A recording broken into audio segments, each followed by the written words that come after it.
दोस्तों आज हम निफ्टी और बैंक निफ्टी का वीकली एनालिसिस करने वाले हैं। चलो तो फिर वीडियो को स्टार्ट करते हैं। यहाँ पे निफ्टी 50 का 1 वीक का कैंडल पैटर्न लगाया है और आप देख सकते हैं एक यहाँ पे हैमर 3 बार जैसी कैंडल बनी हुई दिखाई दे रही है। प्राइस नीचे गई, फिर से रिवर्सल करके ऊपर की साइड में आ गई। तो इस कैंडल को देखकर हम अगले वीक की किस प्रकार तैयारी कर सकते हैं वो देखने वाले हैं। तो दोस्तों उसके लिए हम 15 मिनट के चार्ट पैटर्न पे आ गए और आप यहाँ पे देख सकते हैं काउंटिंग के दिन जो ब्लूटर फॉल हुआ था उसके बाद में मार्केट 3 दिन में फिर से वही लेवल पे आके खड़ा हो गया। अभी ऐसा क्यों हुआ? इतनी बड़ी सेलिंग आने के बाद मार्केट फिर से रिकवर हो गया। देखो दोस्तों, मार्केट को ऐसा लग रहा था बीजेपी आने वाली है, कितने सीटों से 350 से 400 तक बीजेपी को यहाँ पे सीटें मिल सकती है, पर सीटें उस तरीके से नहीं मिली। इस वजह से यहाँ पे फॉल होता हुआ हमें दिखाई दे रहा। फिर रिवर्सल क्यों हुआ? क्योंकि मार्केट को मालूम था कि बीजेपी की सरकार आने वाली, पर जितनी सीटों से आने वाली है वो सीटें ना मिलने की वजह से यहाँ पे फॉल हुआ। पर एंड ऑफ डे बीजेपी की यहाँ पे सरकार बनती हुई दिखाई दे रही है, इसलिए मार्केट फिर से रिवर्सल हो गया। जो न्यूज़ थी सीटों के बारे में वो यहाँ पे फैक्टर हो गई, उसके रिगार्डिंग अभी मार्केट रिएक्ट नहीं करेगा। देखो दोस्तों, मार्केट न्यूज़ के रिगार्डिंग है ना, एक ही बार रिएक्ट होता है, बार बार रिएक्ट होता नहीं। अभी मार्केट रिएक्ट किस वजह से होने वाला है कि अभी जो मेजॉरिटी से बीजेपी नहीं आई है उनको सहयोगी दलों से सहायता लेनी पड़ी। अभी सहयोगी दलों ने कुछ मेजर मिनिस्टरी कभी बीजेपी से ना ली तो यहाँ पे मार्केट बुलिश रहने वाला है। कभी उनकी डिमांड बढ़ती चली गई तो यहाँ पे हमें फिर से एक फॉल दिखाई दे सकता है।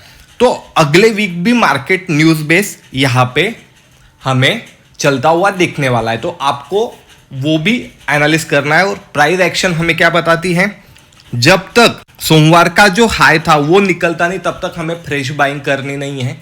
क्यों करनी नहीं है? क्योंकि यहाँ पे रजिस्टर लेके प्राइस फिर से नीचे आ सकती है। कभी प्राइस गैप अप ऊपर की साइड में खुली तो हम ये गैप फिल करने के लिए ट्रेड कर सकते हैं। प्राइस कभी सोमवार के ही रेंज में यहाँ पे खुली ना दोस्तों, तो प्राइस साइडवेज होती हुई हमें दिखाई देने वाली है जब तक वो ब्रेक नहीं करती तब तक। और प्राइस कभी गैप डाउन यानी 23,000 के पास खुली तो यहाँ पे हमें एक बाइंग पोजीशन बनानी है, क्योंकि ओवरऑल मार्केट पॉजिटिव है तो वहां से बाउंस बैक आ सकता है। ये तो हुई प्राइस एक्शन के हिसाब से।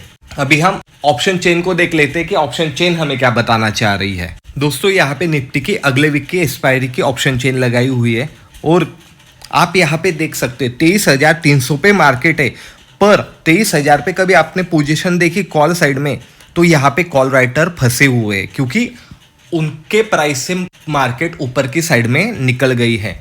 इसलिए मैं आपको बता रहा हूँ जैसे मार्केट डीप लेने वाली है तो यहाँ पे हम बाय कर सकते हैं, क्योंकि ये कॉल राइटर जो फंसे हुए वो निकलने वाले। आपने कभी 23,000 की पोजीशन देखी तो यहाँ पे करीबन 1.5 लाख की पोजीशन कॉल साइड में खड़ी है, और वही हमने पुट साइड की देखी तो करीबन 2.25 लाख की पोजीशन यहाँ पे पुट में खड़ी है दोस्तों।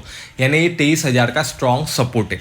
ऊपर कहाँ तक आ सकता है तो 23,300 फर्स्ट रजिस्टर है जहाँ पे मार्केट क्लोज हुआ है, उसके बाद में 23,500 तक मार्केट आ सकता है दोस्तों।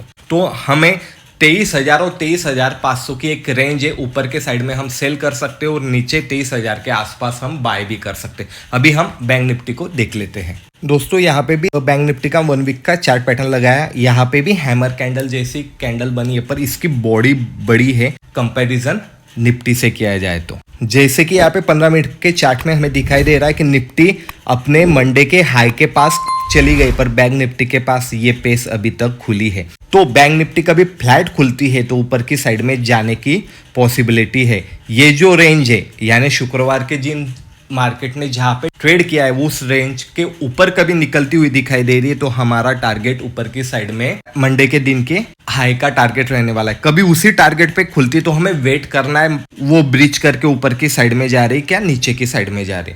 कभी गैप डाउन खुलती है तो यहाँ पे 49,000 के पास भी हम एक बाइंग कर सकते हैं, क्योंकि वहां पे एक स्ट्रॉन्ग सपोर्ट हमें दिखाई दे रहा है। यानी गैप डाउन खुले तो हम बाय करने वाले, फ्लैट खुले तो हम वेट करने वाले किस साइड में रेंज ब्रेक होती है, और गैप अप ओपन हुई तो उस रेंज को कभी नीचे की साइड में कट किया तो हमें ये गैप फिल होता हुआ भी दिख सकता है। अभी हम ऑप्शन चेन को समझ लेते हैं कि ऑप्शन चेन में किस प्रकार की पोजीशन बनी हुई है। दोस्तों यहाँ पे बैंक निफ्टी के अगले वीक की एक्सपायरी की ऑप्शन चेन लगाई हुई है और यहाँ पे हम देख सकते हैं दोस्तों कि मार्केट 49,800 के पास कहीं क्लोज हुआ है, फर्स्ट रजिस्टर हमें कहाँ पे दिखाई दे रहा है, वो है 50,000, वहाँ पे पोजीशन है। पर इतनी बड़ी पोजीशन अभी तक बनी नहीं है क्योंकि मार्केट में ना अनसर्टनिटी यानी न्यूज़ बेस्ड मार्केट है, इसलिए यहाँ पे बड़ी पोजीशन हमें बनती हुई नहीं दिखाई दे रही। और कभी आपने कॉल साइड में चेंजिंग ओआई में कभी देखा तो यहाँ पे पोजीशन माइनस होती हुई दिखाई दे रही। क्यों?